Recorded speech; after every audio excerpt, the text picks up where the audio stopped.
كأني بالحراء زينب سلام الله عليها لما أدخلهم على يزيد بن معاوية والحبل متصل من كتف الحوراء زينب إلى عنق الإمام زين العابدين، نظرت إلى رأس أخيها الحسين بين يدي يزيد بن معاوية تقول أخويا علي طبيتي ليزيد شد والله يعرضونا وحدة ويوم شافني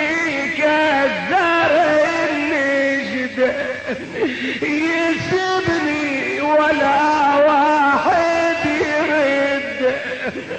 انا بس راس اخوي حسين غردر.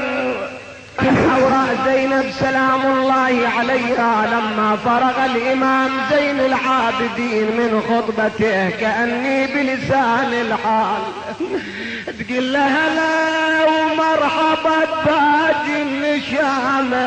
هلا يبخل ضيت وليلة وكل عمامة،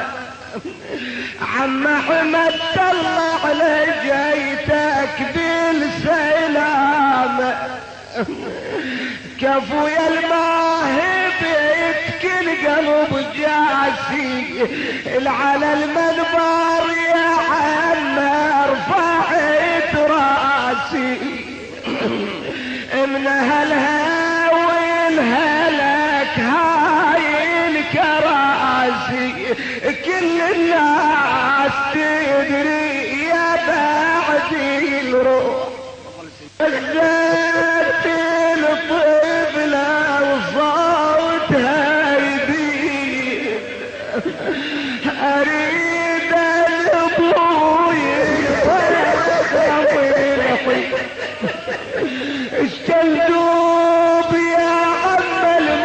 المواعيد وكل ما يسمع عنها الجايزين جاءوا برأس الحسين إليها فلما رأته ألقت بنفسها عليه. قال الإمام زين العابدين عما أربع الطفل من على الطشت لقد فارقت روحها الحياة، جابا وشافتهم من بعيد صاحت بويا يا بويا هلا براسك يا العميد وليهلال عزنا بليلة العيد بويا ليش قطعت بينا يا صنديد وعفتنا ويا ناس مش جاويد وساعة بقت والنفس ترديد صاحي العليل يا رسول الله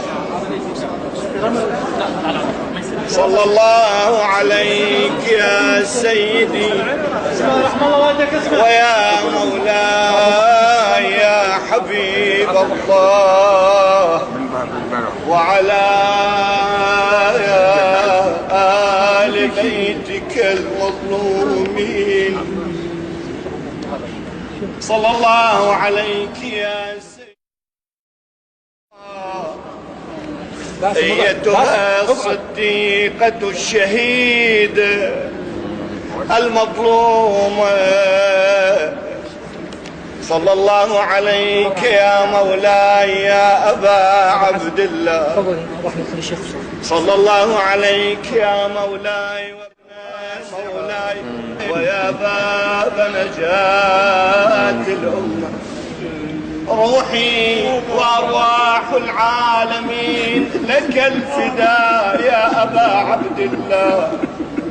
ما خاب والله من تمسك بكم بأبي أنتم وأمي طبتم وطابت الأرض التي فيها دفنتم وفزتم والله فوزا عظيما. يممت طرفي روضة الحوراء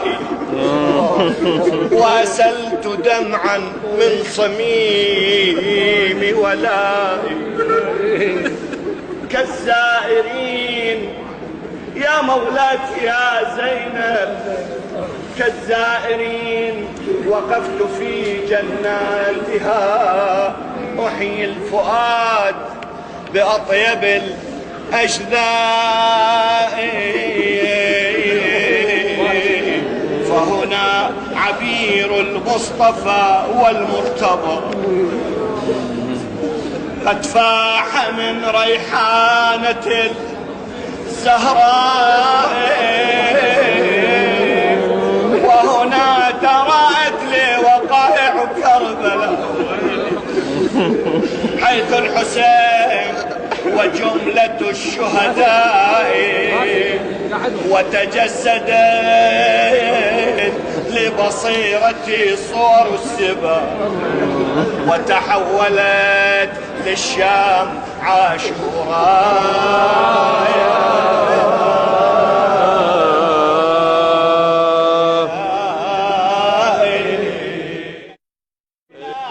عقيلة حيدر خرجت إلي بدمعة حمراء وتقول يا جدار